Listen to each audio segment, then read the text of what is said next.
Well, at long last, Riverside's Jace Rose is into a state championship match. Jace, you've been so close the last 2 years. You get it done tonight. I know it's not the ultimate goal, but it's another step. What are the thoughts? Happy, not satisfied, of course, but I had to come out on top of that match, and I knew that he was going to try and score points and then back off and hold his lead.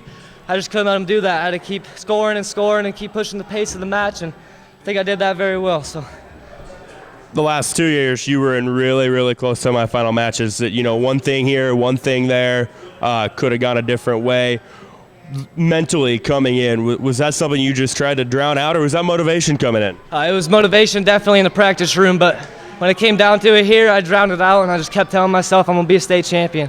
I said that probably 1,000 times before I got here today, and that's what keeps my head clear and keeps me all the negative demons out of my head, and that's what happened. That's a good thing that happened.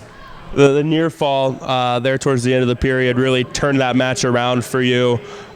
Take us through that sequence. I just felt his hips sagging off to the left a little bit.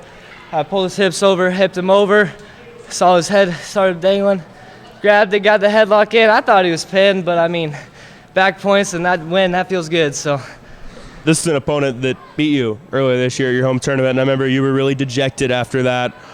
Speak to the growth you've made as a wrestler from then to now that led to the turnaround. You know, back then, my head wasn't the clearest, and I just had all these demons inside my head, and I had to clear those out over this postseason. Really, I kicked my head into gear and got my mindset right, and I've been pushing from there.